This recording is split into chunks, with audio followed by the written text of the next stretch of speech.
Hey, comic book fans, welcome back to Comic Book Corner 2.0. And fans, you're back with me, Mike Spider Slayer, getting ready to celebrate my 2,000 subscriber live Q&A show. That's right, fans. Sorry, it is about a half hour late. I was having a problem connecting with Google Plus. Surprise, surprise.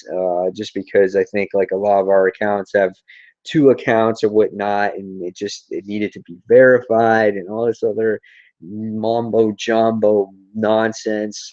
So finally, a half hour later, I'm finally on. Happy to be on. And what I'm going to do tonight, guys, is I'm going to take your questions live, and yeah, and I think it's going to be a fun time here. Um, I'm sure the questions will pop up as I go along, um, and and as time goes. But yeah, so just to get started, yeah, I hit 2,000 subscribers. This channel, if you guys remember me, I started with my own original channel called Comic Book Corner, and I had it for probably about a year and a half, and then I decided to revamp this channel and made it Comic Book Corner 2.0. So I've kind of been around a little bit longer than what maybe a lot of you may have seen. I think I started in the year 2011, actually reviewing comic books, or maybe 2010, somewhere around there. I don't even know now. And let me just tell you, though, it has been a blast doing this. On the original Comic Book Corner, I actually I think I had like almost 1,000 subscribers by the time I ended that channel. And I had to make a huge decision to switch over to Comic Book Corner 2.0. And what I wanted to do is I wanted to get some of the music on there that wasn't right, some of the content that I felt was unorganized, and I just wanted to fine tune this particular channel. So I decided to fine tune it, and um, and it all came together, and I'm really enjoying doing it in a channel now.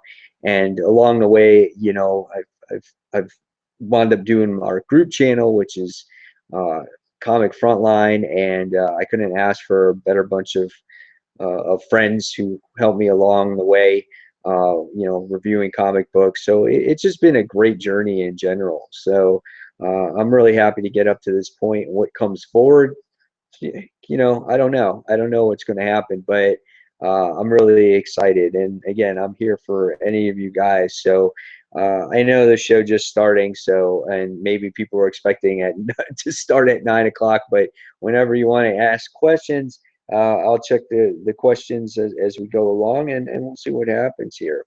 Um, Again, just to tell you about myself, I'm 39 years old. I have two kids, and I have a dog, and I have some fish, and I don't like the walks on the beach type of thing.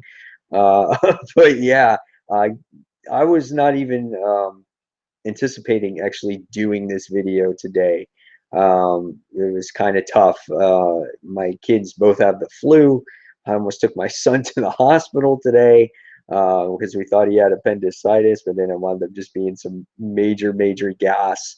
So yeah, it was tough getting on here to begin with today. So, but again, I'm happy to be here. So whenever you guys want to ask questions, again, feel free to ask anything. It doesn't have to be just comic related. It could be movie related, TV related, and I can answer anything the best I can. If you want to ask me about my favorite cereal, if you want to ask me about my favorite clothes, I guess you can ask that too, as long as it doesn't get too personal here.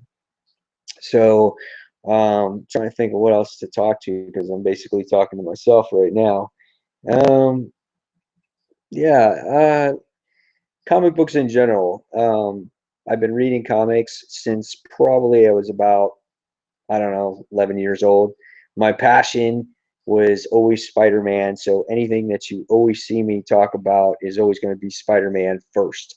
I love the character, means a lot to me, reminds me of myself when I was younger.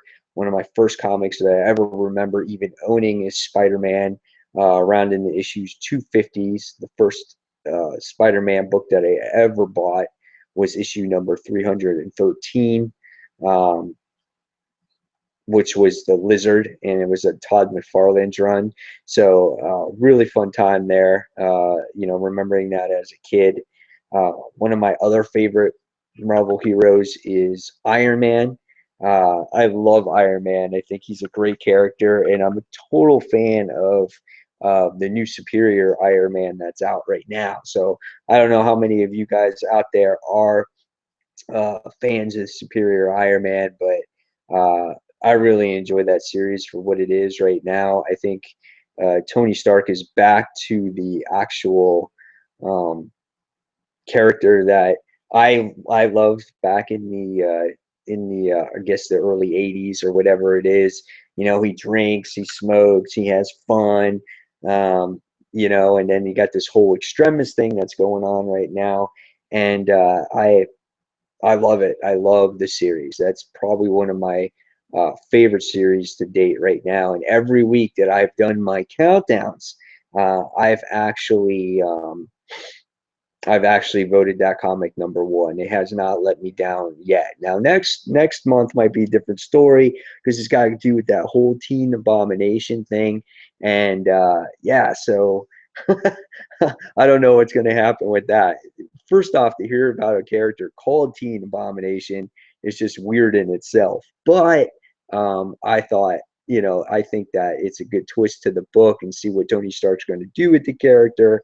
I'm not too sure, but loving some some Superior Iron Man right now. Guys out there who are watching, I know I have at least 3 viewers right now. If you want to ask a question, go ahead, ask a question. Hopefully these comments come up shortly. And yeah, so another book that I trying to get into right now again is Deadpool. Deadpool is one of those characters for me that I used to love when I was really young, and I used to love like his humor and um, all all the jokes that he made and things of that nature. But as time's gone on, like I kind of got sick of Deadpool. He's oversaturated in the Marvel universe and things like that. But Jerry Duggan's a good writer, and he's been writing this series. And from what I heard, it's been really good. And I love the last issue of Deadpool. And this particular issue now, or this issue that I'm currently reading that just came out this week, I felt a little bit lost. I'm not familiar with so much of the supporting cast in the series, but I am trying to get back into it. Hopefully, I'll catch up to it because, as you guys might know, Deadpool's on his way out. He's the next character that's supposedly supposed to die. So I don't know what's going to happen, but that's another book that I'm trying to get into is um, is some uh, is some Deadpool there.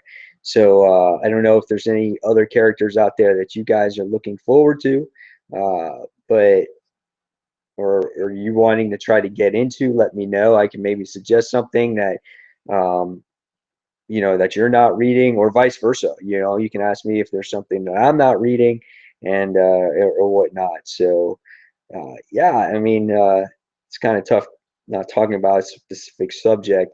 Let's see, what else can we talk about? Another thing that I know a lot of people are kind of asking me about lately is the whole Secret Wars convergence thing on kind of what do I think about the whole situation? Is it the right thing for Marvel to do? Is it the right thing for DC to do? What's going to happen with the actual universe? And when it comes to all these events, first of all, let's start with the events. Um, the events are difficult. They're just overdone in the Marvel universe, in my opinion. I feel that um, when we used to read comics, we used to have that one major event a year. It was kind of like that summer blockbuster movie that y'all kind of looked forward to every year. And now it seems like it's not a yearly thing anymore. It's like an every month thing. A major event happens, then we go to the next major event, the next major event, the next major event, and it just seems like it's getting old, and there's no impact anymore for comic books, for comic book events anymore. So now it's like it always seems like Marvel or DC has to top this next event, and I feel like with Marvel, when it comes to the Secret Wars, I feel like they're just doing this to to top themselves, and this might hurt a lot of people based off of what is supposedly going to happen. That this whole uh, battle world is going to be the new Marvel universe. I think that's going to be. Uh, I think that's going to be a very odd situation because what's going to happen? You're going to have Peter Parker, you're going to have Miles Morales, you're going to have Mary Jane, you're going to have Gwen Stacy, like you're going to have all these Ultimate Universe people, or you're going to have like it's just weird. They have this whole map, and it's just like, are we erasing the universe from the past? Are we not erasing it? What's going to happen with all the current titles?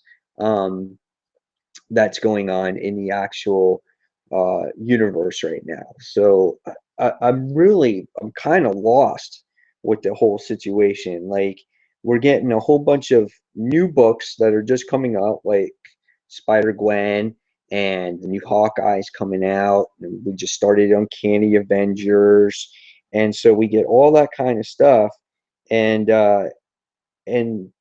it's like what's going on, like what's happening with it all.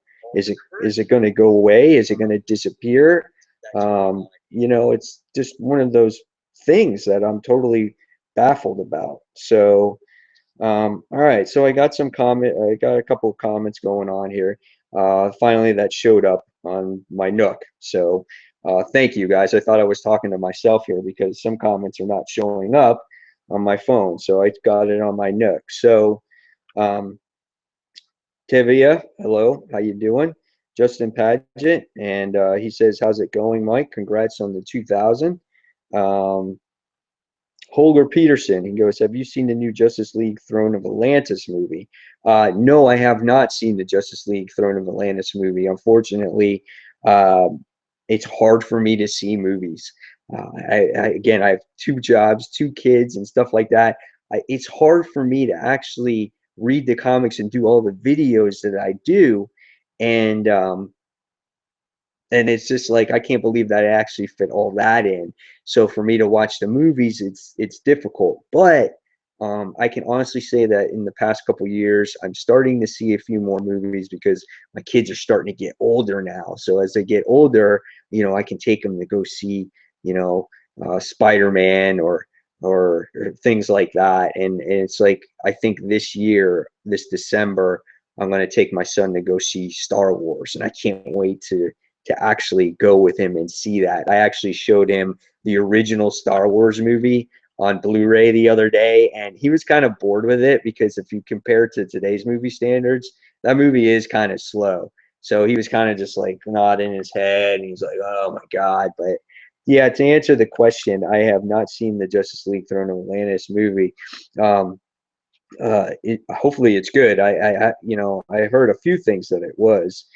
And then I have, I have Jay Rocks who says, "Who will win the Super Bowl?" I'm a huge football fan. I've watched the Miami Dolphins for years and years and years, and I hate the New England Patriots, and I cannot stand them. And if I'm sorry if I sit there and offend any Patriot fans out there, but I just can't. I can't do it. I can't have them win. I'm for Seattle all the way, and I think that they're going to win. Just because the Patriots are all pissed off about this deflate gate and they're all mentally exhausted from it. So I'm hoping that the Seattle will win. But in the end, when it comes to the Super Bowl, I'm hoping that it's always a good game because I hate blowout games. I hate like last year's game. That drove me crazy. So Yeah, so that's the question right there. I like the commercials, and I'm interested to see what halftime is like with Katy Perry in there. So, question from Tivia. He goes, "What is your opinion of Spider-Verse as a whole, and do you think that during Secret War it's going to finally undo the damage caused by one more day? Because in my opinion, it would make me so happy to see Mayday Parker, aka Spider-Girl, alive and kicking in the 616 universe in MC2, because I want to see Peter Parker finally grow up, in my opinion." Um, I think Spider Verse as a whole has been a solid event, um, but it hasn't been the Spider event that I was hoping for. I thought that this event did a great job at getting people excited for the event. I think it's done that better than the actual event itself. When we did all these Edge of Spider Verse issues, I think learning about the particular spiders, the different types of spiders, were really good. Like Spider Gwen, look what we get out of that. Like we had that crazy Peter Patterson guy that became uh, what's it called? He became a spider, and then you get to see Moreland like eat him up, and then you get to see like Spider-Man Noir, and so I love the Edge of Spider Verse. It really got you excited on what's to come, and then you get to see Spider-Man and his amazing friends die, and I thought that was really good. And you get to this event, and I feel that the event is so crowded with the Spider-Man that it's really bogged down the event. And it's kind of frustrating because there isn't a real strong setting in there. All the Spider-Man for the most part stand around. They jump through portals for most of the time, and there's not much character, not many character moments in this event.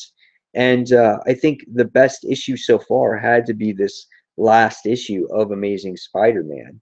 I think sometimes some of the tie-ins are better, and I felt that in order to get a true effect of Spider-Verse, you really needed to read the tie-ins. I think the tie-ins really kind of make this event.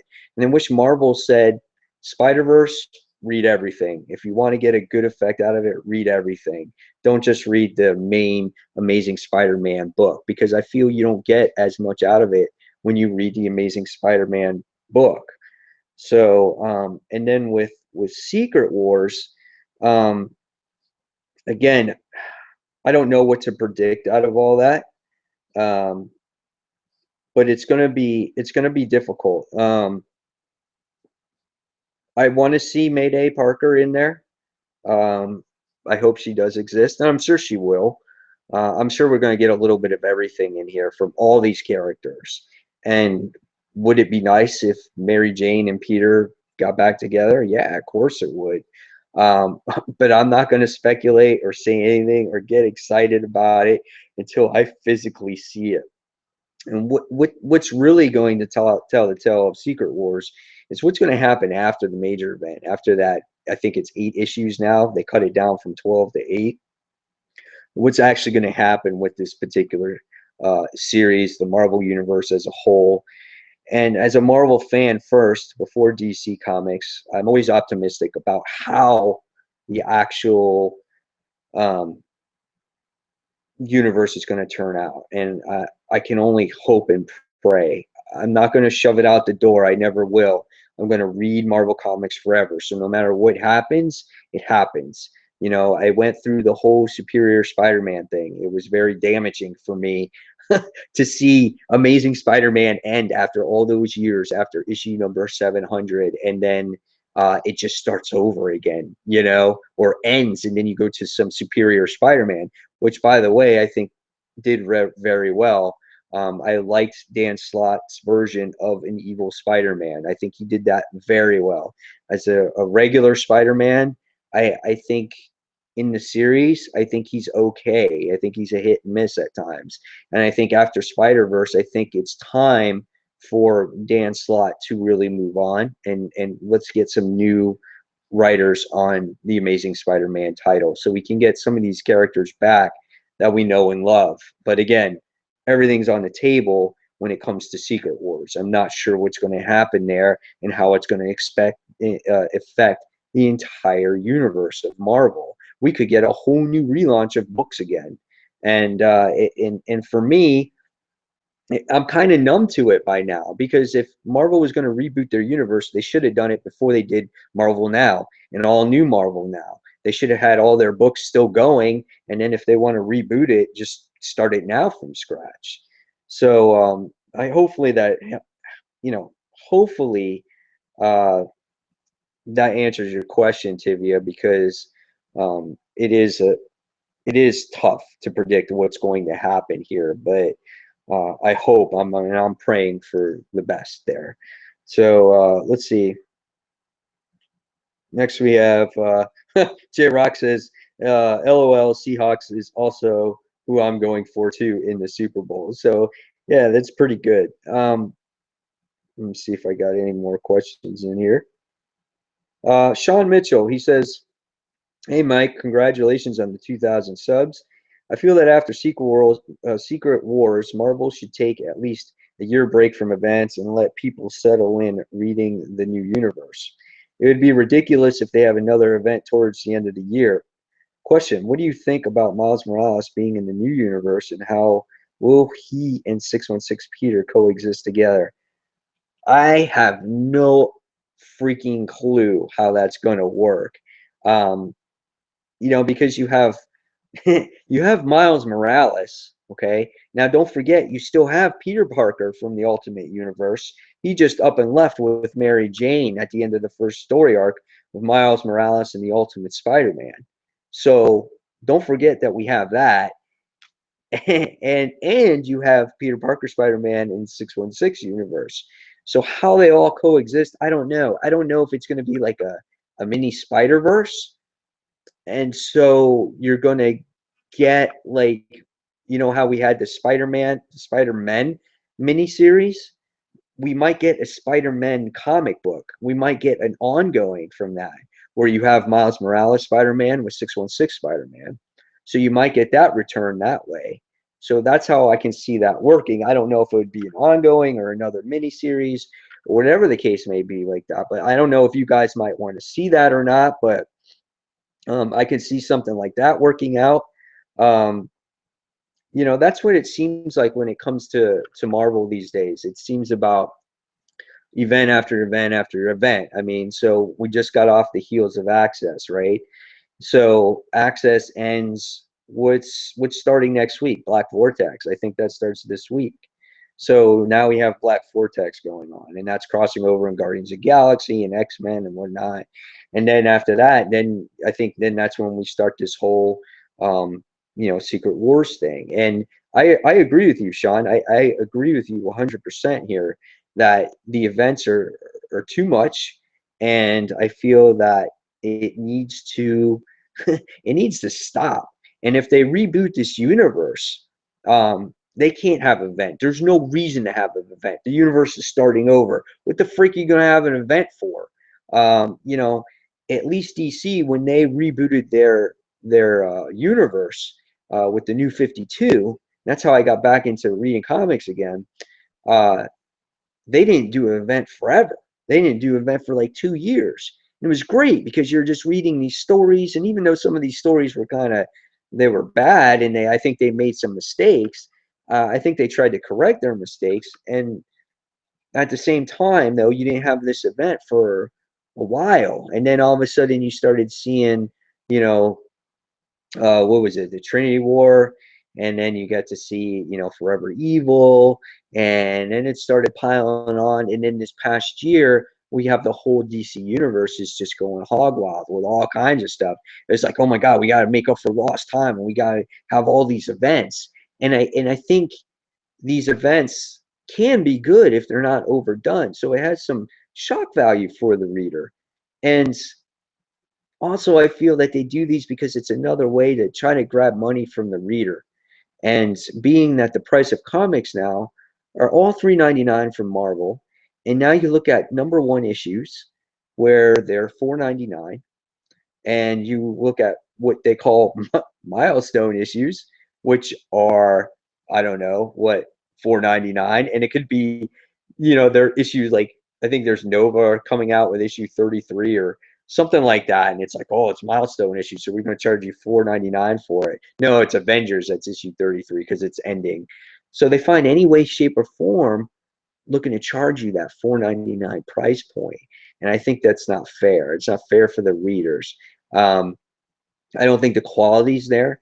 I think that when you had books that were $3.99 and you charged that price point from $2.99, they said, oh yeah, we added bonus material, we added bonus stories.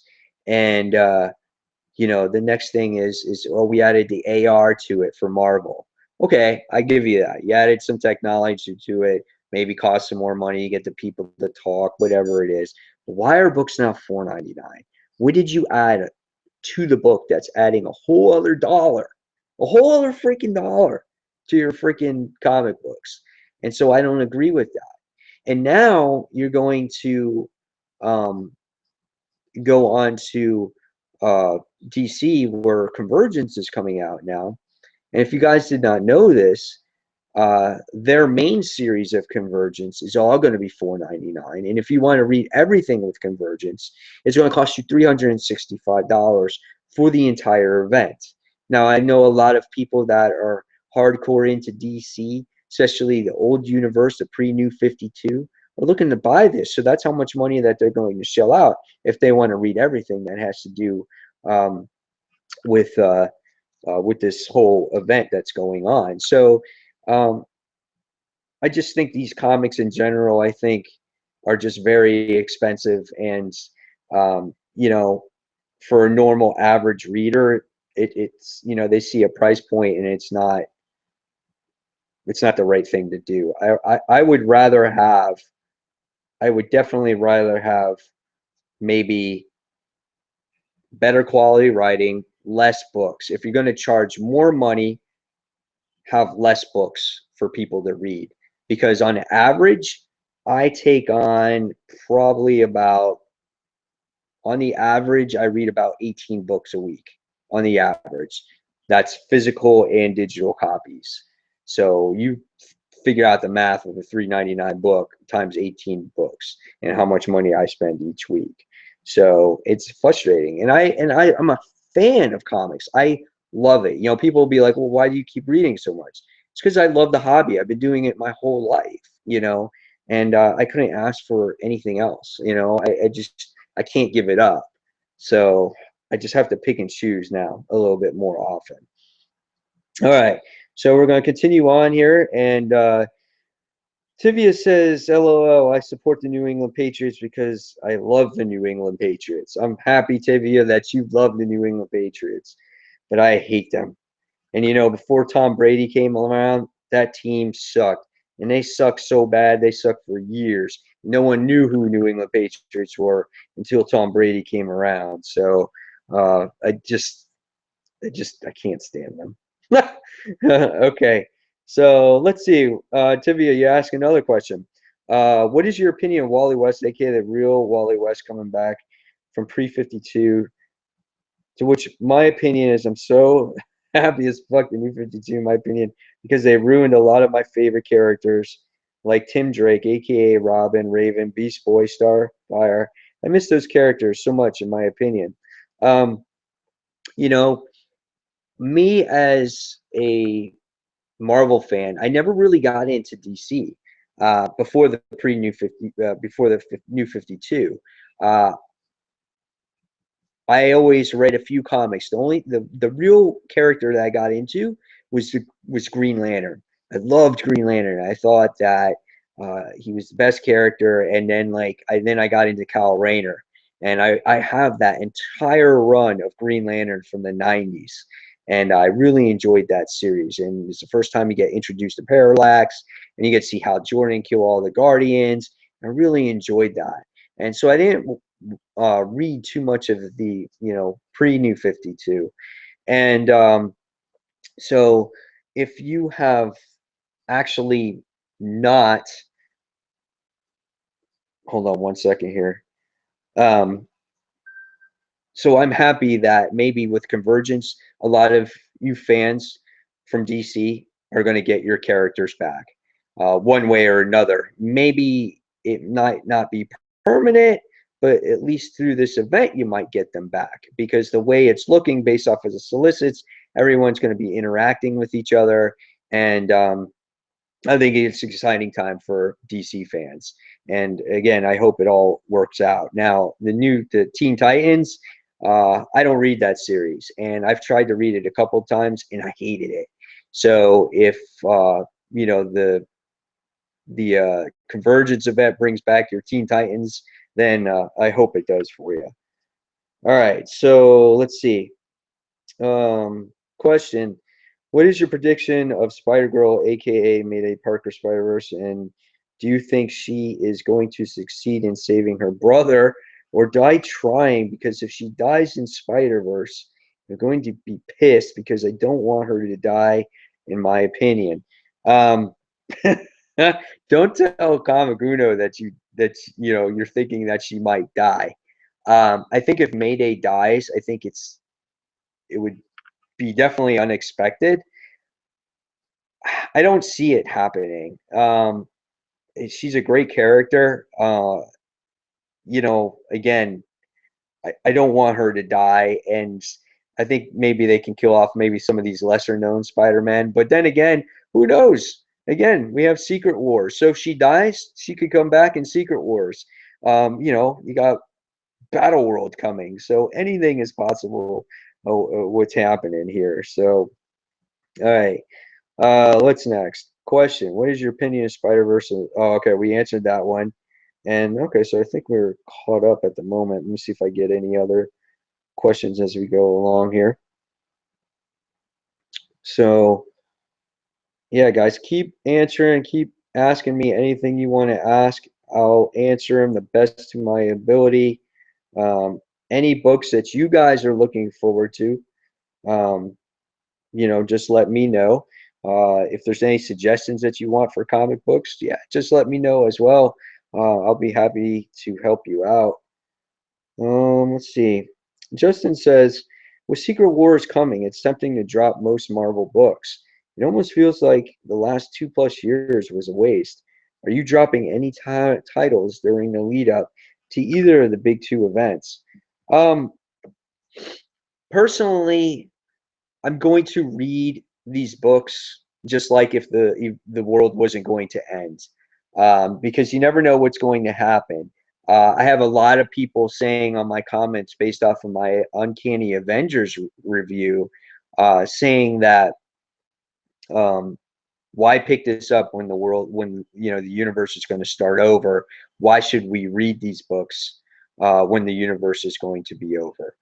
And as a fan and as a reader, as a reviewer, I feel that I understand your frustration, but if you want to finish the story out until this battle world happens, finish it out. Because if you've been collecting it, complete it. And but if it's a new series and you don't want to take a chance on it, um, that's your opinion too. But for me, I have to keep reading my books. Now, I'm not going to get the next issue, Secret, or was it Uncanny Avengers? That's for sure. I'm definitely not going to do that. And when it comes to the Spider books, I'm going to buy them as if, again, this world is not ending. Because I'm curious to see if they're going to continue certain titles, especially the titles that are just starting, and or if they're just going to end them after 4 issues or 5 issues, or if they're or all the titles are just going to go. I just don't know, and they're just going to start with new story arcs. So yeah, I mean, I think personally, Justin, when it comes to the past 2 years with Marvel, um, I think they shouldn't have done these changes to the characters. I think when it comes to Marvel now and all new Marvel now, like I said earlier, I don't think they should have done these changes. Um, because in my aspect, that part of it, I feel that it's kind of like, well, what was the point? They should have just waited, and then they should have just introduced the whole Secret Wars thing now. Because when you look at some of these changes, even in within the past year, or in the past few months based off of Access, what's going to happen with Scarlet Witch, what's going to happen with Magneto and Quicksilver with their whole situation. So is that series continuing to find out who their father really is? And then what's going to happen with Thor, Goddess of Thunder? What's going to happen with her, with the whole thing? We don't even know who's carrying the hammer at this point. So is that thing going to be all null and void too? Superior Iron Man, he just became the Tony Stark I like again, and I really enjoy that series. So is that series going to start over? So when you look at all these changes, um, that's is what kind of bugs me. Not necessarily like the past 2 years, but just based off of the last couple months. Captain America with Sam Wilson. Like seriously, what's going to happen with that guy? Is he, you know, is he going to stay Captain America? What's going to happen to Steve Rogers? And this all makes good conversation piece. But I think for some people, they might feel frustrated because they've invested into these stories and they feel like, well, what's the point if everything's going to change again? So that's the frustrating thing. I guess off of these events again with Spider-Verse, it's the same thing. So, but I mean, I don't think you should stop reading. Uh, I think you should still read, you know, and let's just hope Marvel knows what they're doing and that they don't make the same mistake kind of like DC did. Hopefully they watched DC and sat there and said, let's not do what they did. DC kind of just came out and said, hey, starting the universe. Everything you know is forgotten and done. And here's 52 brand new titles. How many of those 52 new titles are still around today? There's probably like not even half of them. They've all started over. They've all had new volumes, and they're coming out with their own crazy event that's converging together. Sometimes I think of it's like, hey guys, uh, let's get Didio together and let's get, what's his face from Marvel, and let's all sit in a room together and let's just talk about it. Let's talk about it and let's see what we can do to get the readers pissed off at us and see if we can come up with similar events. So I think that's some funny stuff there. I just don't know. I don't know what to expect from this. It's kind of driving me crazy a little bit. So yeah, Justin, hopefully I answered that, to the best of my ability and help you out there. But it is frustrating though. So all right, let's see what other questions I got here. If I have any more. Okay, another Spider-Man question here, and this is from Sean Mitchell. And guys, hey, thanks for watching. I really appreciate it. This means a lot to me. And again, you know, at times I'm not the best at coming up with answers for questions on the fly, so I'll do the best that I can. All right, so Sean goes, another Spider-Man question. With the ending in Scarlet Spiders, what are your thoughts on Ben Riley? And if you read it, and if you read it, thoughts of the infamous Clone Saga of the 90s where Ben was created. I like Ben Riley. I think he's a great character. Um, in that 90s run at the time, I thought it was very cheesy when we're coming up with clones and different versions of Spider-Man. And I, at the time, was really turned off at comics. I kind of gave them up. I was on and off and on and off. But in the 90s, when you get towards the later 90s too, bankruptcy was happening. No one was reading them. You have run-of-the-mill writers and artists on there just coming up with anything out of their asshole to just try to just make a comic book. And when Ben Riley came out, I thought he was okay. But the Clone Saga is kind of just like, really? Do we really have clones of Spider-Man? And whenever I hear clone, I'm like, oh God, clone. Excuse me.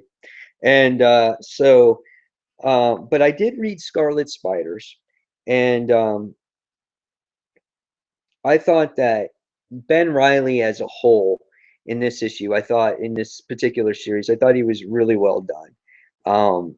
He really showed on how it was to be a hero. And it really was a heartfelt issue because he sacrificed himself. Now, if you read The Body, and we discussed this on Comic Frontline live, um, that there was no body there. You just saw the hood. So it's led to for me to believe that Ben Riley is still alive out there, and this might not be the last time we see of him.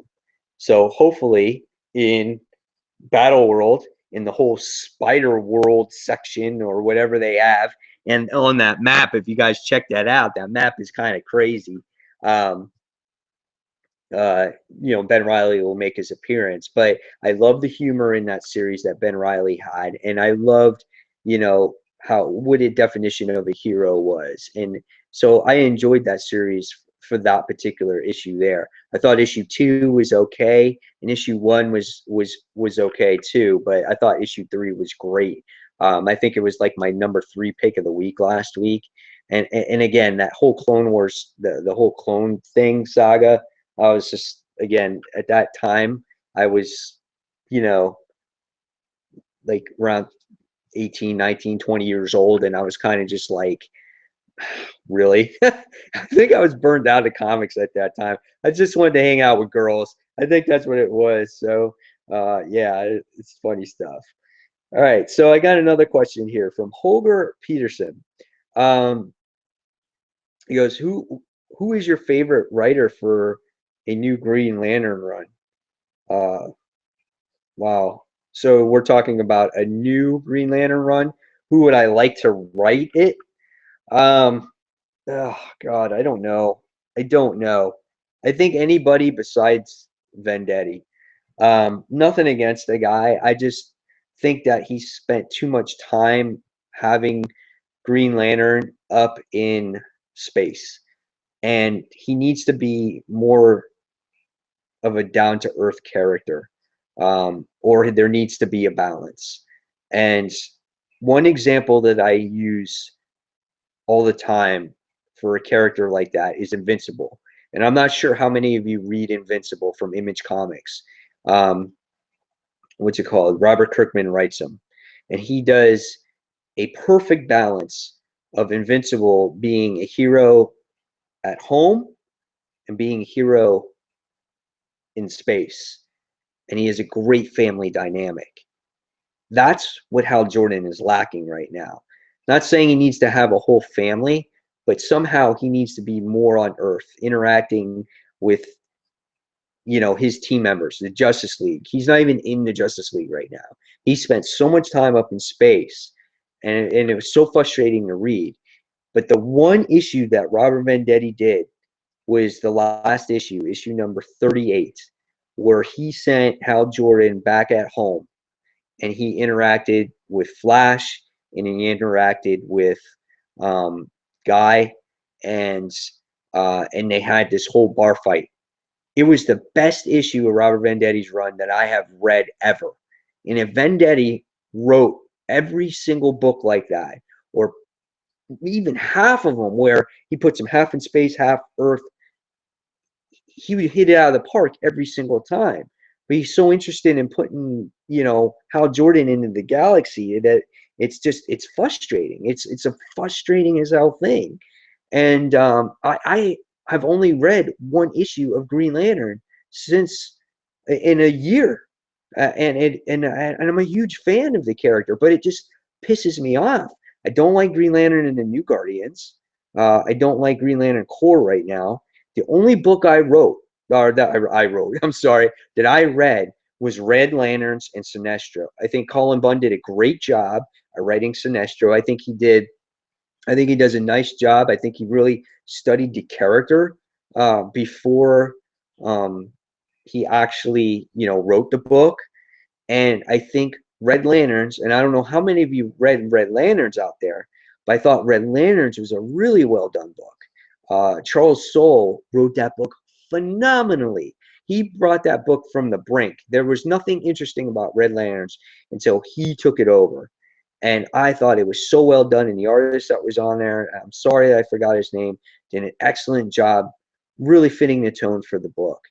And now, as the book is coming to an end, we have a different writer on Red Lanterns now. And I'm yet to read this week's issue of it to see where it stands or how it compares.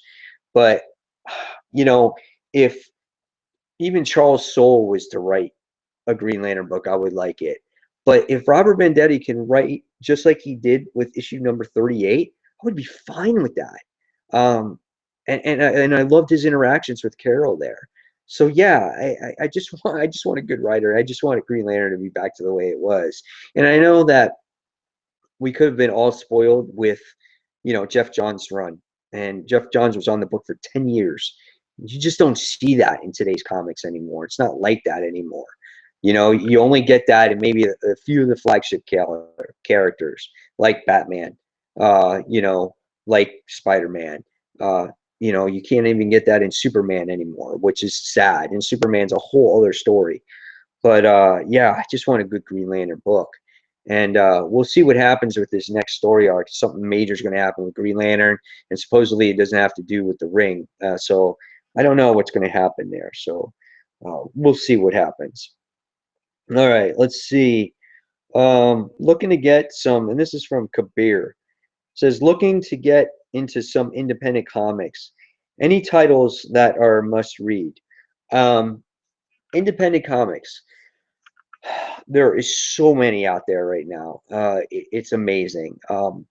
One company that we always stress about with independent comics out there is Zenescope Entertainment.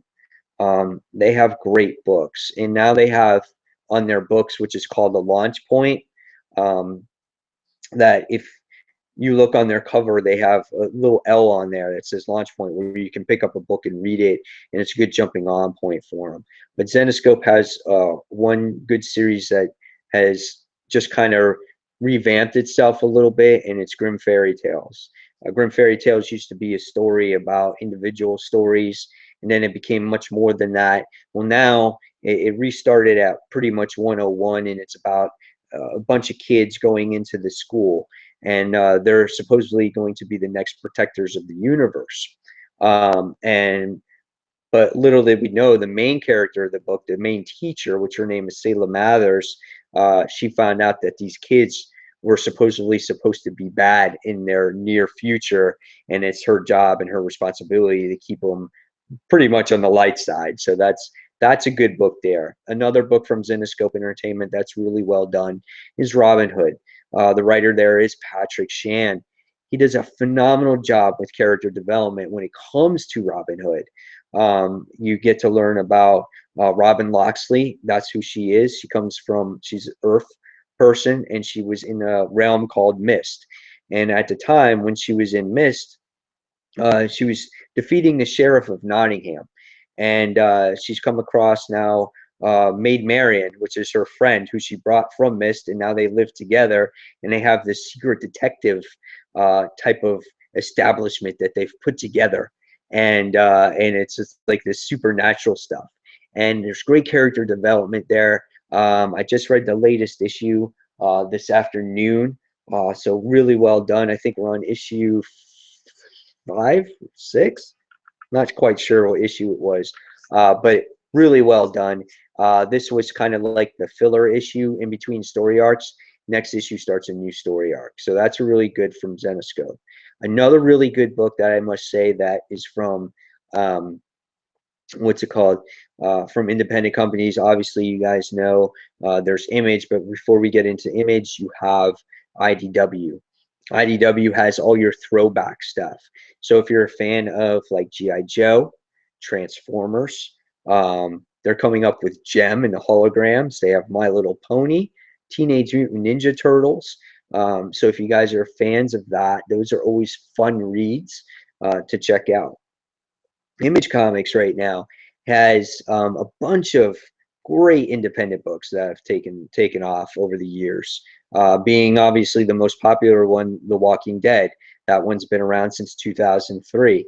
Collected in trades. It's the best way to read it, I feel, but I read it in single issues because I can't because I can't sit there and wait for the issue.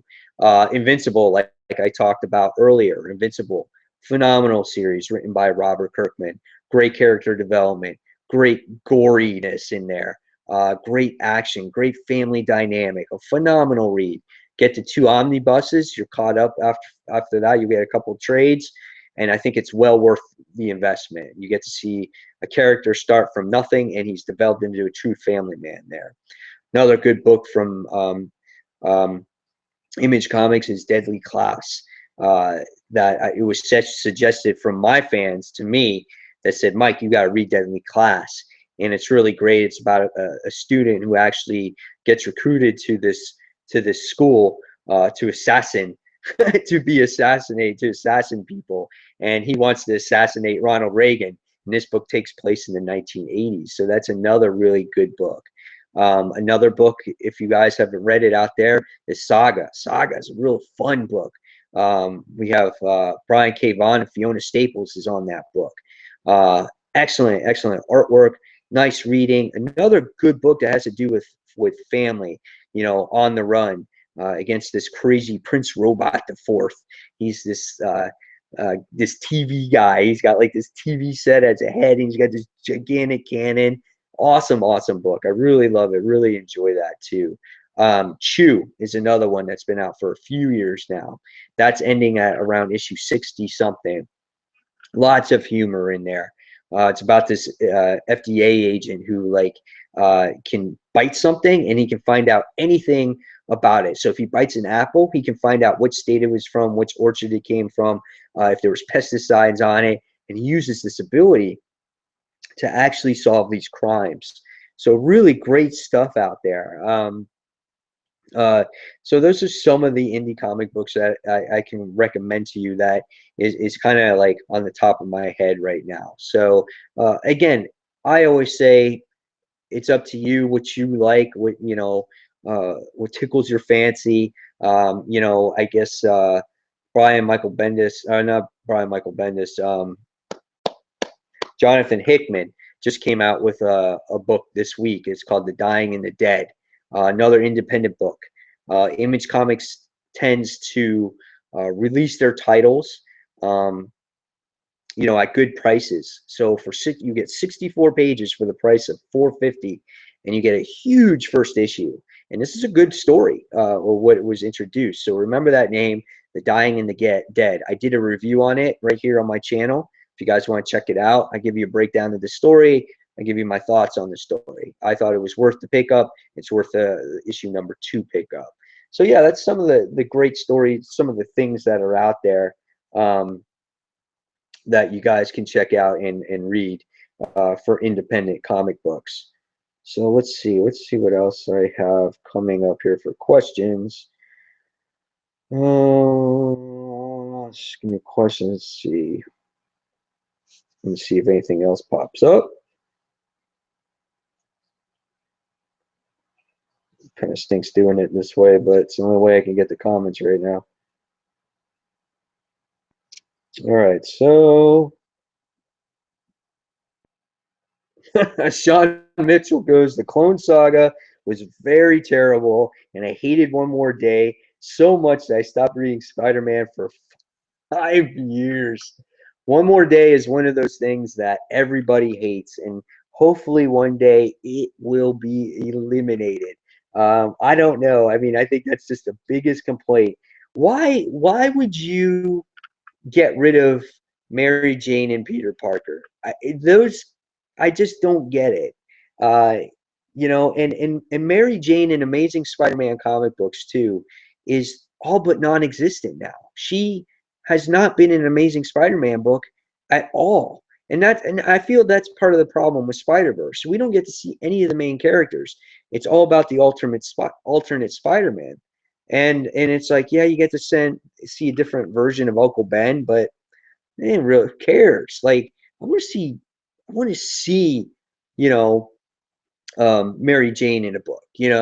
I even want to see Aunt May. Hey, I want to see J. Jonah Jameson. Like, I want to see the characters that I love in Spider-Man. What makes Spider-Man Spider-Man? And this is a different event. This is a over the top event, but at the same time, I love these characters. Why can't I not see them? And I think that's part of my frustration with this event as well. Let's see. Um, any other questions? 30. Trying to look at the most recent ones. Um, Jeremy Renfro says, "Have you read issue? Okay, have you read Multiversity issue 6? And if so, what are your thoughts on Grant Morrison finally establishing what each Earth is?" Okay, I read the first. Um, I read the first issue of Multiversity, and I was like, what the hell is this? I found this to be the most confusing issue that I have ever read. And because of it, I felt that I just couldn't read it anymore. So I'm sorry I could not answer that question better. I just had to not read it anymore. Just again, very frustrating for me um, as a DC fan there. Hopefully, I mean, I won't be confused with Convergence because I'm not a huge DC fan, and I don't know. We'll see where it goes. So let me see if I can get some more questions up because they're not all loading for me. So I apologize there. Let's see. So one thing I don't like about this Google Plus thing here.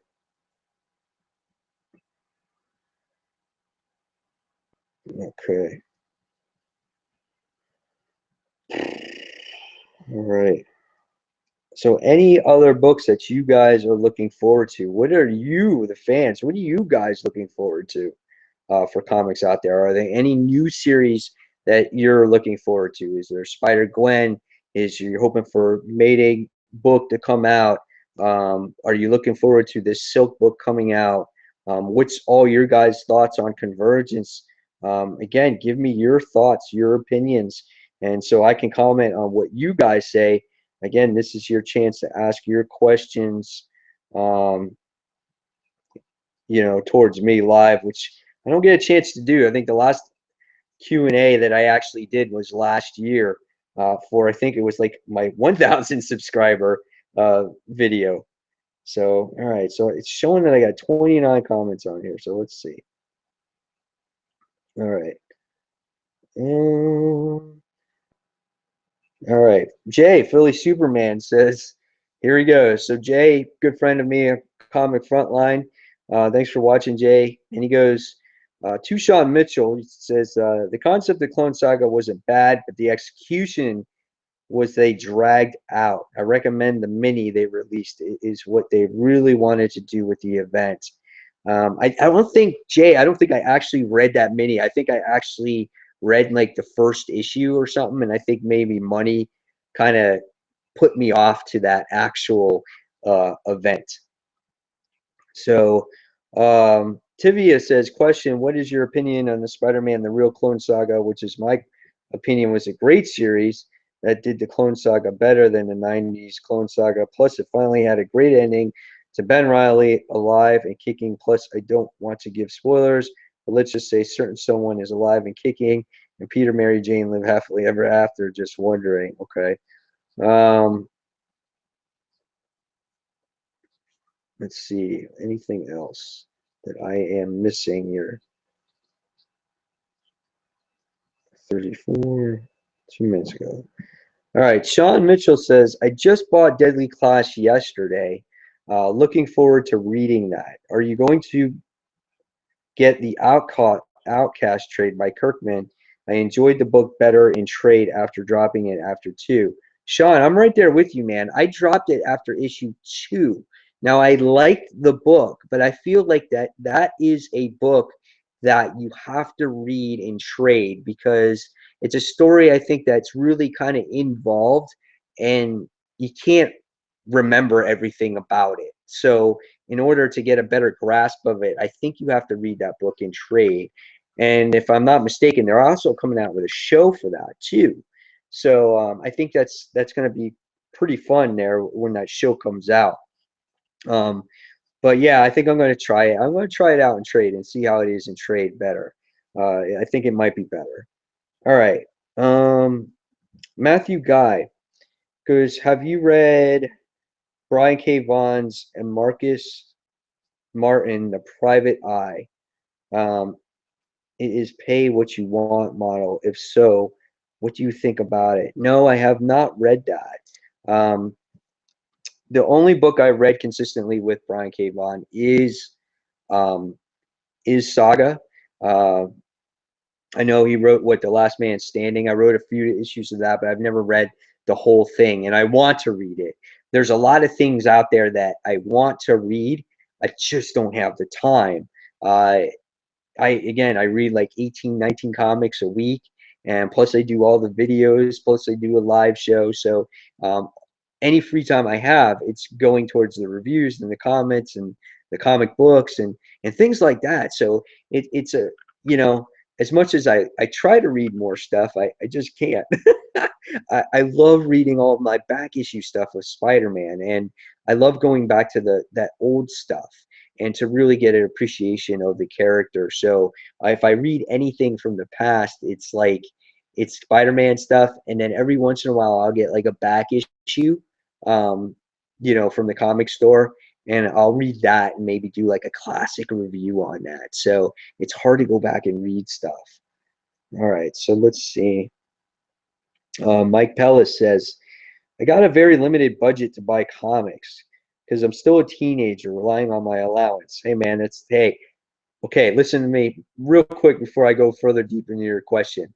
I'm still on an allowance, okay? I get like 40 bucks to buy my comic books a week, and thanks to my comic book store, they give me a percentage off of my comics. And for whatever money that I spend there, they give me $8 in comic book credit. So there's times there where I have these $8 stamp cards, and I accumulate like 3, 4 of them, and I sit there and wind up um, using those, and I get a lot of my comic books for free. So again, you know, I'm still on a budget too, man. So if you went back to when I was 15 years old, my allowance is $5 a week. So if I go to the comic book store, and comics back then were $1 a piece, I could get 5 comic books. So I understand your pain there of being limited. So I don't know how much allowance is these days for a teenager. So I'm curious on how many books you actually get. So let's see. It says, I get a very limited budget to buy my comics because I'm still a teenager relying on my allowance. I'm really reading. I'm already reading about 5 comic book series. That kind of comes out more than once a month. They're Marvel, by the way. Well, yeah, figures Marvel's got to come out with it twice a month. Should I drop some titles and save money for Secret Wars or not? Oh, okay. If you really want to find out what Secret Wars is, then I would say yes. If you want to write back to me, Miko, and tell me what books you're reading, and so I have an idea of what books I think might be really good and might not be good, and what you might be able to drop and might drop. I can help you out that way right now, and we can see what we can come up with. But if you're really curious about the event, want to find out what the event is and how the Marvel Universe is going forward, then I suggest you read the event. Um, because I think this is going to be an important one, knowing how this future universe is going to be and how it's going to work. So that's my advice too. So if you want to write back and I'll give you a suggestion on how some of these books are, then I'll let you know. Let's see. Chris Russ says, what do you think of weekly series? Does it ever work? Should Marvel try more of them? No. I hate weekly series. I can't stand them. First off, okay, I thought that I could do the long haul when it came to all the weekly series. I'm like, yeah, I'll do it. I'm sure it's going to be good because, if they're getting people to buy a comic weekly, it's got to be a damn good series. That's my initial, I mean, honestly, sit there and think about it, guys. When you have a book that comes out every single week, I mean, every week, you got a $3, $3, $3, and $3. You're spending $12 a month on one comic book. Yeah, you have 4 physical copies, but it's one comic. You're not spending, say, Superior Iron Man. You're not spending $12 on Superior Iron Man. You're getting one. You're getting one comic book, and the series has been horrendous. Now, Batman Eternal, in my opinion, it probably is probably the better of the weekly series at this point. But it was so inconsistent in the beginning that I wound up dropping it. And I had a chance to read it digitally, and then I kind of just forgot about it. So now I feel like I'm way too far behind to catch up on it. So I might get it in trade or something about it and read it later on. Um, when it came to World's End, um, I started reading it, but physically, it's just a horrible, horrible book. It's just I can't stand it. But I read it digitally, okay, because I'm able to get access to it from my friends on Frontline Live. We're able to get these books, and I'm grateful to read this. And and I can't stand reading it, but I read it because I want to know how Earth 2 and Futures End wind up leading into Convergence. So that's why I read it. People ask me, well, why do you read it? It's because I actually want to know how it leads into Convergence. But they're horribly written. Futures End Problem, the Futures End Weekly is a decent series in certain points. Um, I just wish that they did not have so many storylines. That is my issue when it comes to Future's End. And some of these storylines are so just not needed. You know, do I need like a Batman Future's End? Joker guy running around trying to kill Terry McGinnis? No, don't need that. Do I need 35 issues of Firestorm trying to free herself from Jason Roos's body? No, I don't need that issue, that whole storyline either. It's just totally too much. They drag out certain stories so much. So it is. It's just I don't like them. Wolverine's book, based off of issue 3. Issue 1 I didn't like. Issue 2, okay. Issue 3 was much better because it dove into some character development. And I liked that. But do I think it's worth $3.99? No, I don't think it's worth the $3.99 price point, especially a weekly book. That is insane. That is insane. Again, I'm able to read this book digitally, so I'm lucky to read it. But for any other common casual reader out there, it's not worth it. It's just not worth it. So I don't understand why they feel that we need to have these books. It's bad enough that they're bi-monthly, you know? Make books monthly. Don't come out with as many. Make it affordable for everybody. That's what comics should be about. It should be cheap entertainment that people can enjoy and can talk about with their friends. And not only they can talk about it to their friends, now they can talk to it to the world through the internet. How like I'm doing it right now. You guys are all over the place. Before in the 90s, I couldn't do that. But now it's just they're making it so unaffordable for people. It's really frustrating. So, yes, weekly series, they're not needed. They're definitely not needed. And Marvel should not learn from DC. They should be like, hey, we charge enough money for our books. Let's just not do it. So there's my whole thing when it comes to the whole weekly stuff. That stuff is absolutely ridiculous. I can't stand that. All right, let's see what else we have here. Um, there's just one opinion here about Robert Venditti, and it says, in my opinion, Robert Venditti ruined Jeff Johns' run with Lights Out events. Yeah, I agree with you there, right there, absolutely. Um, Robotech00, have you been checking out Birthright? If so, what are your thoughts on it? No, I have not checked out Birthright. And my friends over on Comic Frontline actually have um, my friends over at Comic Frontline have actually recommended Birthright to me. I still have to find those digital copies and go back and reread them. I think issue number, is it 4, if I'm not mistaken, comes out I think next week, the next comic week.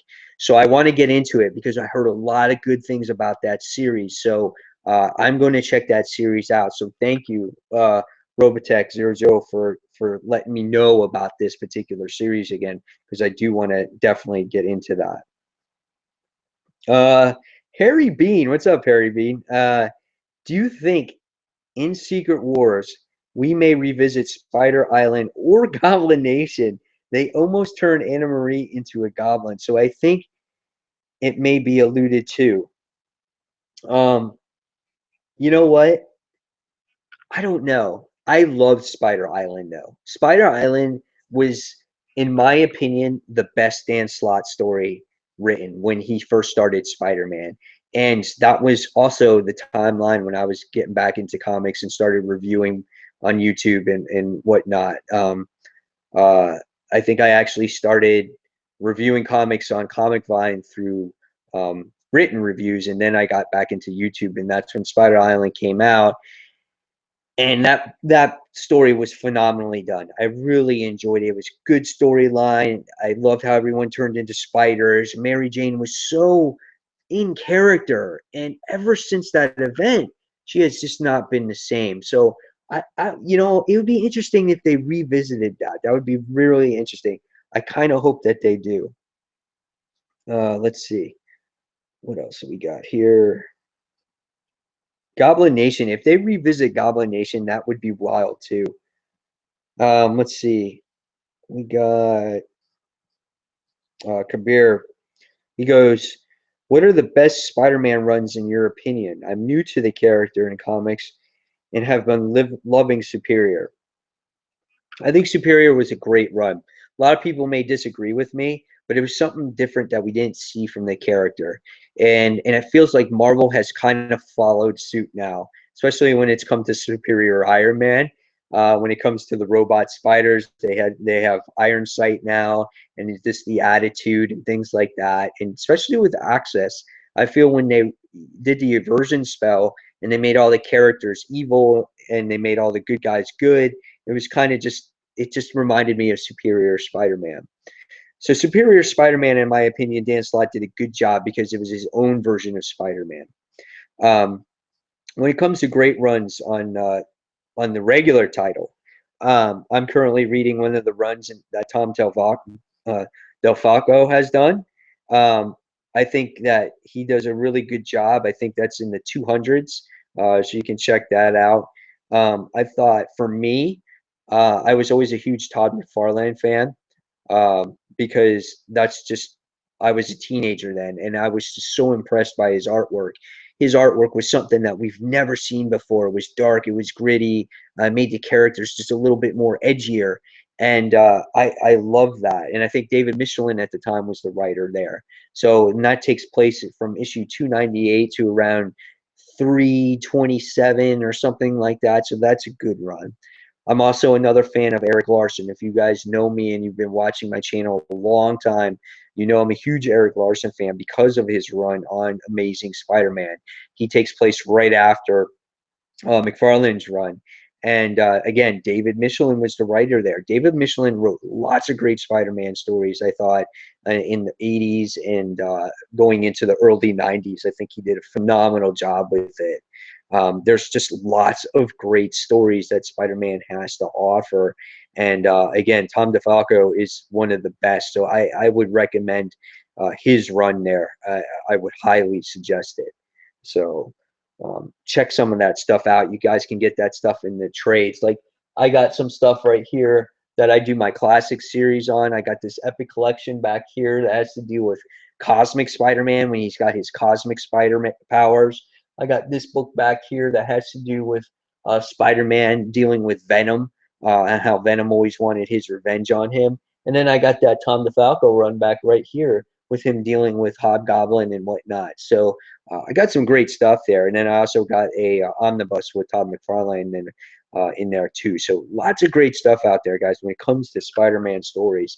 That's why the character is so popular. So yeah, check some of that stuff out. All right, so let's see what we got here for a few other questions. And again, guys, thanks for watching and spending this time with me. I'm having a great time answering these questions. Let's see. All right, coming up. What's coming up here? All right, let me go through. Give me a minute to find some.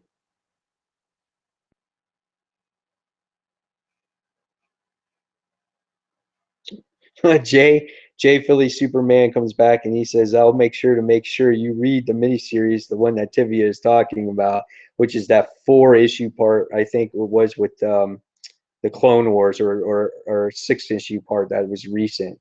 Tivia, 8 minutes ago, asked, "Question: What is your opinion of Spider-Man, aka Peter Parker, or Mary Jane married, and why can't we have them back together? Because in my opinion, I'm sick and tired of Marvel." Just okay. Um, I loved them when they were married. I thought that, you know, kept Mary Jane kept Peter grounded. Whenever Peter needed support, he went to Mary Jane. That's what made Peter Peter, and that's what made Mary Jane Mary Jane. Mary Jane was a very strong woman, and she had some very good storylines, and she had some real types of books that had lots of action in it. And again, if Kativia, if she comes back into his life, hey, that's great. Right now, you know, we're just waiting and seeing, so we'll see what happens there. Um, what is your opinion of Fables, the comic series with Bigby Wolf, who is my opinion one of the all-time favorite characters, Wolf Among Us, next to Snow White in the Fables? Uh, Not sure about that one. I can't answer that question. Let's see. Nick Lenz. Nick is on. All right, Nick, welcome. Um, of all the solo ongoing series by Marvel, which one is your least favorite and most favorite? Least favorite Marvel series. Oh, why can't I think of something right now? Um, ugh, my most favorite's got to be it's got to be Superior Iron Man. I've already said it. Superior Iron Man, newest one of the newest Marvel series right now. I love it. I enjoy the hell out of it. Another really good one is Hulk. Hulk is awesome right now. Really love and enjoy all the action that's in Hulk. I think it's a really fun series. Um, I just can't think of a crappy book right now. Uh, I wish I had my countdown with me to find out what what some of the worst books are. I guess I kind of get rid of get them out of my head, but I just can't think of one off the top of my head right now. So if it does, I'll let you know offhand. Let's see, Nick. If you thought of one of the old Spider-Man ongoing series, would could if you thought of one of the old Spider-Man ongoing series would come back, which one would you want come back? I would love. Now they've already attempted it. They had Web of Spider-Man come back, and it wasn't the same. They did stick Mayday Parker in there. I think it was some old stories, and I would really like to see. I think a Web of Spider-Man. I think that was always like the second. Either that no, that was the third. I think Peter Parker Spectacular was the third one. But I liked Web of Spider-Man. I loved the stories that it had in there. It had some good classic villains in there. Had a lot of Tombstone in there. So I thought it was fun. I thought it was good stuff. But I think yeah, Web would definitely be the one that I would like to see come back. But nowadays we're gonna get all the female Spider Girls in there. So yeah, let's see. Another question. What is your opinion of the Ultimate Marvel Universe as a whole right before Jeff Loeb ruined everything with Ultimatum?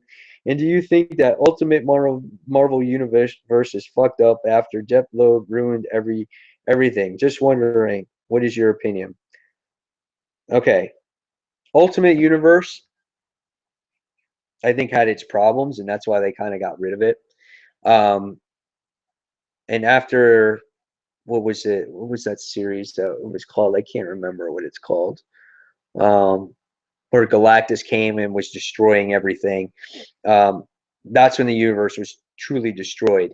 And then they attempted at bringing back kind of the universe back, and it didn't work. The only series that's alive and well in the Ultimate Universe is Miles Morales, Ultimate Spider-Man. And I think with this whole convergence thing, I feel that um, convergence, the Secret Wars thing, I think that um, this is a reason to bring the Ultimate Universe in there because they don't know what else to do with it.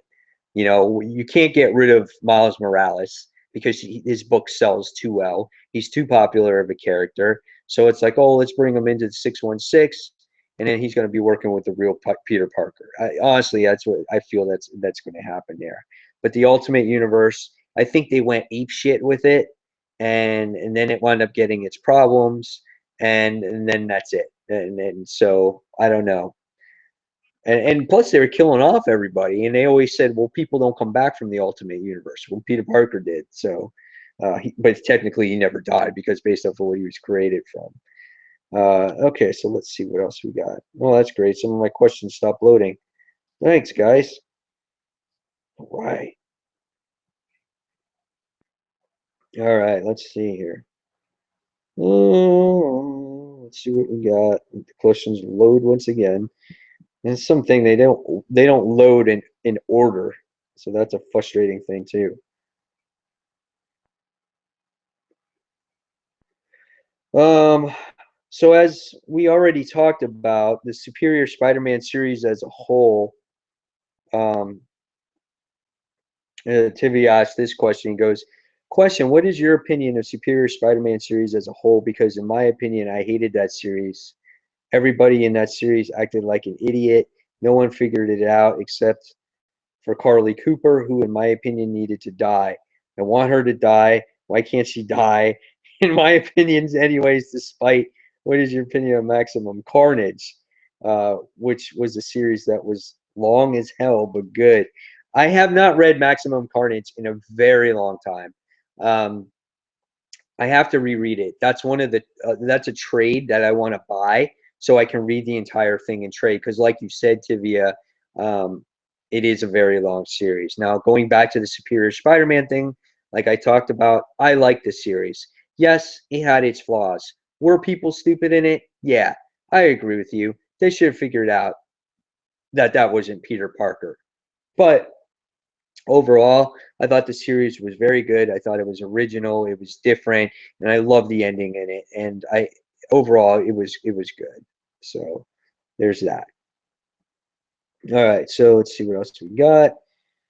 Um, did you know that current writer of Justice League Dark has written Spider-Man books? Nick, who was the writer of Justice League Dark? Because unfortunately, I don't write that. I don't read that book. I've never been a huge Justice League uh, Dark fan. Let's see. Anything else new?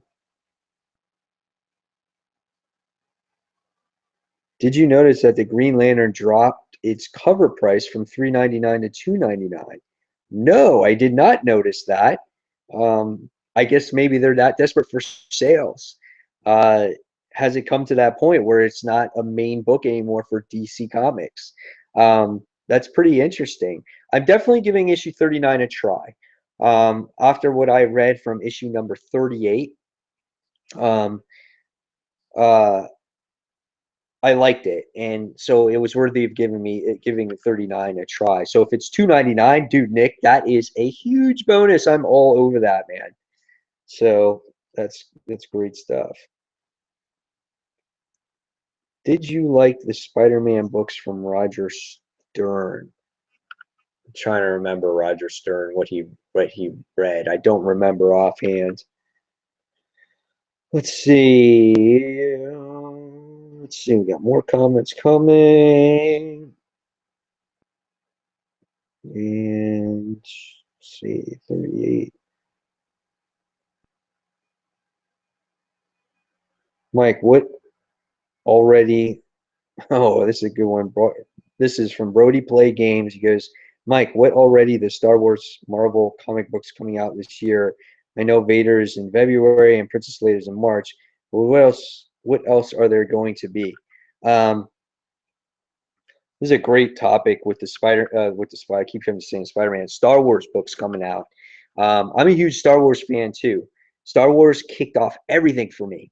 When I was a kid, I saw Star Wars re-released in the movie theater or in a dollar theater at like 1979 when I was like 4 years old. And by the way, everybody, Monday is my birthday. February 2nd is my birthday. So this is kind of a cool celebration to go with this all. I'll be actually, I hate to say it, I'm going to be 40 years old on Monday. This is crazy. 40 years old, hard to believe. But back in 1979, when I was a kid and I saw Star Wars for the first time, it kicked off all this, what you see now. I think if it wasn't for Star Wars, I wouldn't be a Transformers fan. If I wasn't the Transformers fan, I wouldn't be the G.I. Joe fan. If I wasn't the G.I. Joe fan, I wouldn't be the Masks fan. If I wasn't, just anything out there that has to do with the comic books or Spider-Man or superheroes or anything with that, I always credit it back to Star Wars. Star Wars is my first love, my first passion, and I just love it so much. It's so, so enjoyable. And when I heard that Marvel was taking over these books again, because in the 70s, Marvel did these books, or the early 80s, I'm sorry, Marvel did these books. And I read them as a kid. I had a few of them. They were in my collection that was given to me from my uncle because he owned his own comic book store back in the day. And I just had a stack of comics, and there were some of them in there. And I still have those books today. And with the Star Wars books, the first issue was just released, I want to say 2 weeks ago, from just the ongoing series. Star Wars takes place in between Star Wars and Empire Strikes Back. And it was a phenomenal book. So if you haven't read that yet, please go out and read that book. I just thought the characters were all the characters that you loved from the original Star Wars book were so in character. Their facial expressions were just like the actors. It was great to see things that you may have never seen in the movie, like the first true encounter of Luke Skywalker and Darth Vader, and just great, great stuff. And then you have the book that's running side by side with it, and that's going to be Darth Vader series, which is coming out this coming month, which is in February, and that's another one. Now, Kieran Gillen is the one that's writing it, so I'm kind of hesitant about it because I did not like his Iron Man run, but I'm going to give it a try because I did not read, a previous Darth Vader book, so I'm definitely going to give this a try. Darth Vader is one of my favorite villains of all time. How can you not try Darth Vader? I mean, the guy breathes like this. How can you not like that and then hear that music in the background? It's just awesome stuff. And then you got the Princess Leia book, which is a mini series. It's not an ongoing, and I think Wade is writing that book. So that's going to be a phenomenal book, I think. And you get to really, I think, go deep into Leia's character in that series. And then you're going to have a book that's based off of the Rebels cartoon that is out right now. And I forgot the main character's name, but he's called the Last Padawan. So if you're interested in Star Wars Rebels, then you're going to want to read that book. So, and then also Marvel just released the huge omnibus from the original Star Wars comics that Marvel released. And so they have that too. And then the volume 2 of that is coming out in May. So it's a huge year for Star Wars comic books, Marvel, Disney, all that stuff together. And then by the time we get to the end of December, or by December time, we're going to get the Star Wars movie. So it's just an exciting year for Star Wars fans in general. So I don't know how many of you are Star Wars fans out there, but for me, I'm a huge fan. I love it. I love it so much. And just got to have me some Star Wars. When I see that movie in the movie theater and I'm going to hear that music and I'm going to see that scroll and that logo, oh, it's gonna give me the chills. I just know it, man. It's gonna be freaking awesome. So yeah, so there's your question on Star Wars. All right. Robotech00 says, what are your thoughts on the fact that all the comic companies flooding the market with all of these different variants? Do you think this might turn a lot of people away from collecting? No, because you don't have to buy the variant. You don't have to buy it. If you're a true collector and you think um, that these actual variants are going to be worth money, then yeah, go ahead and collect them. Uh, they're going to be a little bit more pricey because they're not as common as the regular print comic. And I think if you're a collector and you want your comic collection to be worth money, I feel that these days you have to get the variants because they're not as commonly printed. So if you get that, and then if you get them CGC graded, then you might have a valuable comic book there. So I think for a collector, I think it's if it's worth it to them, then yeah, I say collect it. But at least they give you the chance. At least they give you the option of buying it or not buying it. So, and there's all these different types. There's one in 20, one in 50, one in 200. So you're up to your choice. I get a variant every once in a while, not all the time. Um, I think if it's a cool cover, I'll get it. Like there was a Superior Iron Man issue #1 where it had Rocket Raccoon and it played tribute to an old comic. I paid an extra buck for it. For me, that was worth it. If it's worth a little bit more money in the future, hey, if it's not, who cares? But I pick up a variant every once in a while. But if you're a true collector and if you want to collect those variants, go ahead, man. But who cares? All right, so let's see. What is your opinion about Dan Slott's Spider-Man run? Dan Slott, I feel when he writes Spider-Man, I said it earlier, he's a hit and miss. When it came to Superior, he did a great job. Again, because it's his own character, he can do what he wants with it. When it comes to uh, the existing characters in the Spider-Man universe, once Superior ended and you have your existing characters, I don't think he writes the book that well. It seems like he has to have a major event going on that doesn't have to do with the main characters to kind of skid on by. Because if you look at his run this past time, this current run of Amazing Spider-Man, and even his first 4 issues, look what happened to the Black Cat. He totally changed her. He chased her away. He made her a villain. All the ladies that are close in Peter's life, Mary Jane, is off with some fireman. The hell is that? He makes her dumb, makes her some dumbass model where she's not that way. She can take care of herself. Um, when you look at you looked at the characters that he's created. He's created his own supporting cast. Like he created his the Peter Parker Industries, right? So he has Anna Maria working by and Sanjana. So these are the new ladies in his life. Silk, Cindy Moon. These are all the new people. You know why he's created these people? It's because he can't fuck them up. That's why. That's why he's created these people. He can't screw them up. And no one can say anything. So it's like, oh, let me create my own supporting cast. And if they're popular enough, maybe they'll get their own books. But I'll be the first ones to create them, and no one can say shit. But when you look at Black Cat, and when you look at Mary Jane, and you look at some of these other characters that have been in here, they're not around, you know? So I think he's a hit and a miss. And I'm ready for a new writer. I've said it already. I'm ready for a new writer. Let's move on. Let's get someone new in here. And I've said it once already on Frontline Live. I want Tom Taylor to write Spider-Man. So that's that. All right. Let's see what else we have here.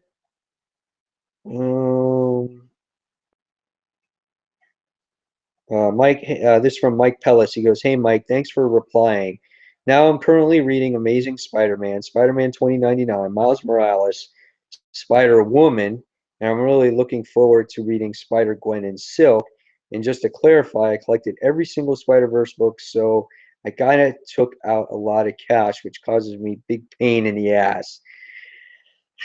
That's tough. So if you read every single Spider-Verse book, then you should be able to read the Convergence event. I keep saying Convergence, the Secret Wars event. I feel that you should be able to afford that because it's going to be 8 issues. And with Spider Verse, there was a lot more stuff going on. I think a lot more tie-ins because you had Scarlet Spiders, you had Spider Verse team up, you had not Miles Morales, Spider Woman, and so you had all those tie-in books. So I think when you get rid of those tie-ins, especially Spider Verse, and Spider Verse team up, I think you can afford the main events there. If there's a book that you might want to drop, it might be Spider Woman. I don't feel that that book is top tier. They're revamping the character too within another couple of issues. She's going to be completely different the way she looks and everything. So I'm not sure. Spider-Man 2099, I enjoy. Miles Morales, The Ultimate Spider-Man, is a great story. So, but I would read Secret Wars just to see what it's going to be about. So, Jeremy Renfro says, "Who are the 5 lamest villains you have seen in comics?" I can't think of people off the top of my head. Um, Villains? Oh God, man. Trying to think. I can think of one character, Alpha.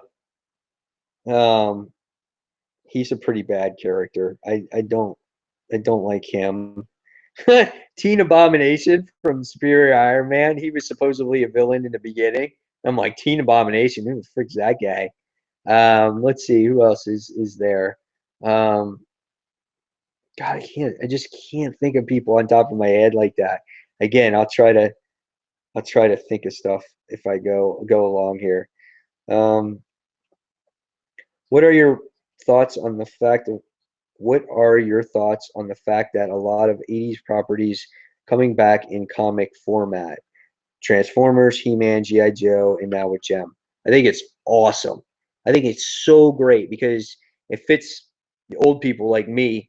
And if you want to go back to those properties and relive your childhood, I think it's a great idea. And that's where IDW has found its niche. And I think it's great. And you know what? I'm going to tell you guys right now, I'm getting Gem. I told my friends over on Comic Frontline, if you guys watch Comic Frontline live every Tuesday night over on that YouTube channel, I tell them every single week now, I'm going to buy Gem. I'm going to buy that first issue and I'm going to review it. And, I may make fun of it or whatever the case is, but I'm going to buy it because I just think of the fact is that it's cool. I even think that it's cool that they're coming out with My Little Ponies.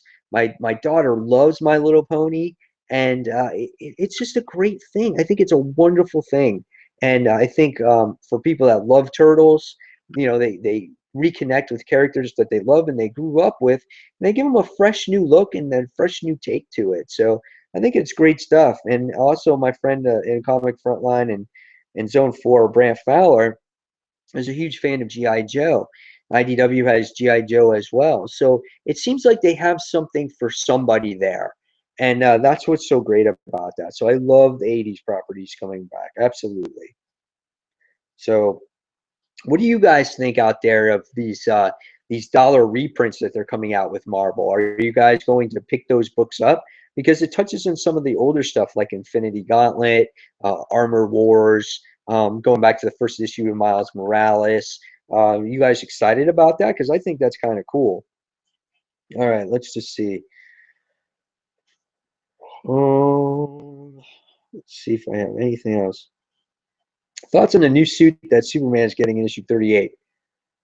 I don't know if you've seen it, Robotech. I'm not sure. I haven't seen it yet. All I've seen is that cover from issue number 38. I am going to be reading that issue. I don't know what to expect from this.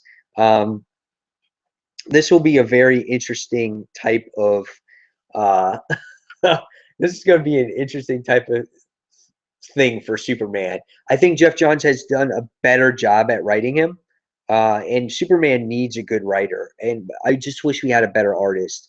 I'm sorry, guys, I'm not a fan of John Romita Jr.'s art. I think the only artwork that he can do is actually what's it called? I think he can only do kick-ass's art because that's what I'm used to seeing him do. Besides anything else, I can't stand it.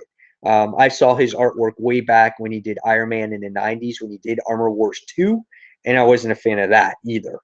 Um, but I don't know what to expect. As long as it's not red and blue or electric or something like that, I'll see what happens. But man, I hope Jeff Johns is doing something right here and is doing something cool, because I think Superman's kind of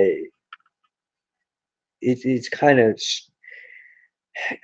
I feel like there's people not attracted to him anymore. I feel like they're giving up on Superman, and it's a shame because he's an iconic character. He's a character that's been around forever, and he's a character to look up to. But for a lot of people, they find him unrelatable these days. So, all right, let's see what else we have. Every month, I'm excited for the next Invincible issue. Robert Kirkman does a fantastic job with the character and in the progression he has made with everyone on it. I agree 100%. I think that Robert Kirkman has done a great job. All the characters are great. Adam Eve is fantastic. Mark is fantastic in it. Even the supporting cast is in it. His father is really good in it. And I love the battle scenes and the action scenes. And I think Otley is a wonderful artist for that book. And I give the man so much credit for standing on that book as long as he has. All right, let's see. Anything else? I'm looking forward to Colin Bunn's upcoming run on Moon Knight. I really liked what Warren Ellis did, and Brian Wood's run is cool too. Are you into Moon Knight at all? Chris, unfortunately, this is from Chris Russ. Chris, no, unfortunately, I'm not into Moon Knight. Um, I thought the book was a little bit too weird for me, especially this latest series or this latest volume on Moon Knight. And it was just strange. And when I looked at the book and I looked at issue one, I thought, you know what, this was interesting. But I felt to myself, could I actually read this book in the long term? Could I really go out there and read it? And I thought to myself, you know what? Nah, I can't. I just can't. And so I heard some good things about it. I've heard some bad things about it, and I'm just kind of. I think I made the right decision. It doesn't mean that I might not try it again when Colin Bunn starts writing it again.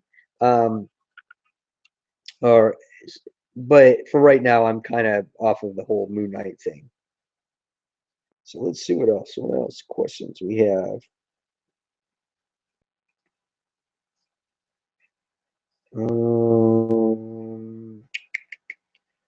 An hour ago, 32 minutes. My favorite weekly comic. Do I have a favorite weekly comic?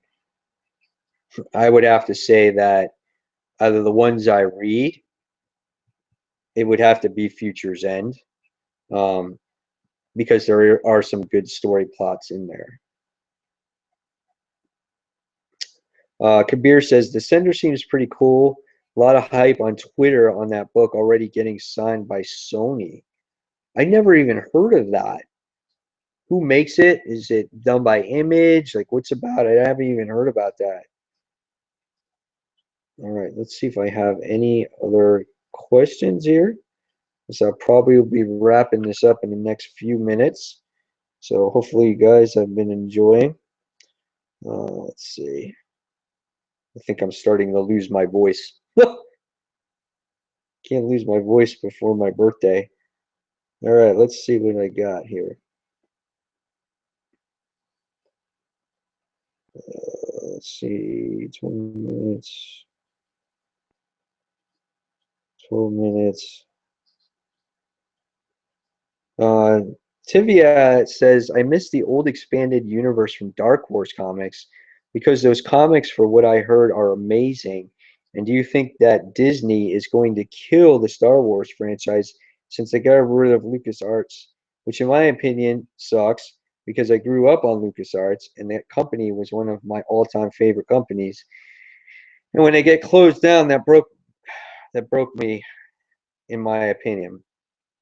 I think Disney will be, I think Marvel, I mean, Star Wars will be fine, especially since Marvel is doing the comics. I think they will be absolutely fine. I don't think that they put shitty writers on such a huge franchise like Star Wars. And I wouldn't be surprised if the Star Wars books are better than the ones in Dark Horse.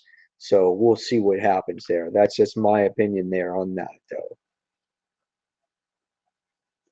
though. Let's see. What is your opinion of Spider-Verse Team Up issue 3? And do you think that we finally succeeded on getting Marvel to bring back the Spider-Girl series, aka made it? Okay. I thought it was a great issue. I'm not sure if it's going to bring back the character or not. We'll just have to wait and see. Any other questions? Do you remember the cover of Superior Spider-Man 26? The cover is a homage to the Spider-Man 313. I'll have to look at that again, Lens. I don't remember. I read so many comics, I can't remember the cover. If it does, though, that's pretty awesome, and I know I have it, so that's really cool.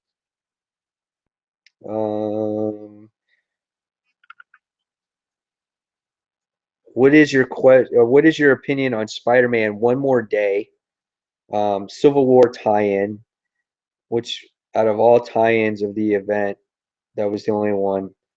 I don't like One More Day. I can't stand it. Civil War series, on the other hand, was pretty good. I really enjoyed that. One of my favorite um, one of my favorite events from Marvel. And that's when Marvel's just started doing these events, and there were one a year, and they were fun to read. And now it's just all crazy.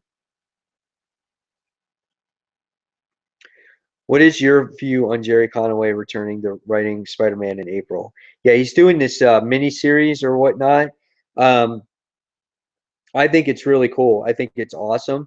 Jerry Conway did the whole Gwen Stacy thing back in the day. He also wrote this series right here that you're reading, that I'm reading behind me, which is the Cosmic Spider-Man and Peter Parker Spectacular. I think he wrote that. He did that in the 80s. So I think it's great. I think it's awesome that these writers that have written old Spider-Man tales have come back. I think it's phenomenal. He also wrote a issue of Spider-Verse Team Up, and I think it was issue number 2, where he had Spider-Gwen in there. So he wrote that issue as well. So I'm totally excited about that. So let's see, anything else. J.M. DeMatteis is the current writer of Justice League Dark. Okay. Trying to remember what that question was. Oh yeah, okay. So I don't remember that. I don't remember that. Justice League writer that wrote Spider-Man books. Let's see. Anything else?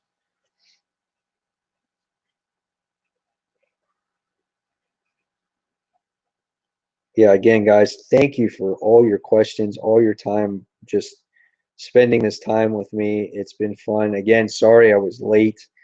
Um, Hi, Mike. I just want to ask you, who do you think will replace Jeff Johns as writer of Justice League book?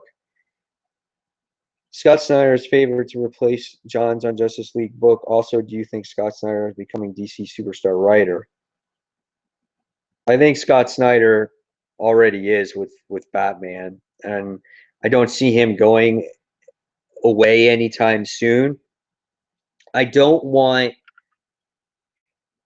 Johns to leave Justice League though. I think he does a great job with Justice League. I think Justice League is one of the best books DC has got going. It's got the best consistency. There has been no writer change on it. It needs to stay that way. It's not a dialogue heavy book. There's no in-depth stories. It just reminds you of an old classic point A to point B type of stories. Their story arcs may last 3-4 issues, but there's nothing crazy there. There's just this lots of action, just fun team up with your favorite superheroes that you grew up to over the years, and it's awesome. It's just a good book, and Jeff Johns does a wonderful job of getting you to like freaking the Tin Can Man or something, someone generic out there, you know. Um, that's my opinion on Justice League, and I hope Jeff Johns doesn't leave, because what the hell else is the guy writing? He's not writing anything anymore. You know, so it's just like he's writing Superman, and as far as I know, he's writing Justice League right now, and that's it. And he did start to write Vibe, and then he left that, and then that book wound up getting canceled. So I hope he doesn't leave it, because right now, even this Amazo virus thing, this is a fantastic story arc going on. All right, so let's see what else. Anything else? Mike, what is your opinion on the Magneto no longer Wanda and Pietro dad? Do you think he has something to do with the cinematic universe shenanigans? I think so. I think that you see Scarlet Witch and you see Quicksilver being in the movie, and it's funny how now they're no longer related to Magneto, and Magneto is the mutant. So I do find it funny how these two characters are going to be on Age of Ultron, and they're known as Avengers. So um, in the whole storyline on why they're not related to Magneto just came out of left field. I was kind of like, what? How does that change after all these years? After all these years, this is what it is. You know, you change it just like that. Boom. You know, Scarlet Witch does this one spell, and she finds out that that's no longer her father. That was insane to me. I was like, seriously? So the whole access thing in general for me was just completely wild. I just thought it was just insane. Just what we got out of it. The whole thing of what happened to Sabretooth, the whole thing that happened with Superior Iron Man, the whole thing that happens with Scarlet Witch and Quicksilver and Magneto, and just all that stuff. The whole thing that happened with Hulk, where he changed into Reverse Hulk, Carnage blows up, but then he shows up in this issue of Superior Spider-Man. They never explained how he wound up getting himself back together again. It was like Humpty Dumpty, you know. So yeah, it's just crazy stuff there. So there's all kinds of stuff that happens, and that just kind of is just like, what's going on? All right, let's see what else we got. Matthew Guy says, Red Junior's Daredevil Man Without Fear miniseries, that was written by Frank Miller, top-notch art by Jay Romita Jr. Hey, listen, if you like John Romita Jr.'s artwork, then, you know, again, everyone's entitled to their opinion. That's why I say when I do these reviews, guys, when I review my comic books and things like that, I always say, in my opinion.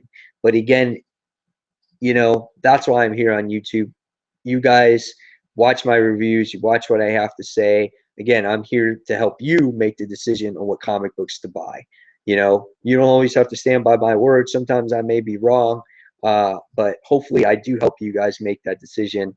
And that's why I constantly show the artwork in the book so you guys get a feel of what the book looks like. And that's why I give away a little bit more of the plot than maybe some other reviewers out there too, because I really want you to get a feel of the book. So because these books are so expensive that I want you to go out there and buy a book, and then you wind up saying, "Oh shit, I just wasted $3.99," you know, where I could have gotten this other book. So that's why I do the things that I do. So again, you're entitled to your opinion, and that's great. If you liked uh, Romita's artwork, that's fantastic. So all right. And Matthew Guy says, I will be getting Infinity Gauntlet #1 for a buck. You know what? I will too. Even though I already own it, why not? Why not get it for a buck? You know why? Because I can get like 8 comic books for $8. Just saying that in this day and age is just awesome. So I'm going to do it just to do it. Because that could be the last time ever that I can do that, unless they're from the 50 cent or dollar bin, because comics are that expensive.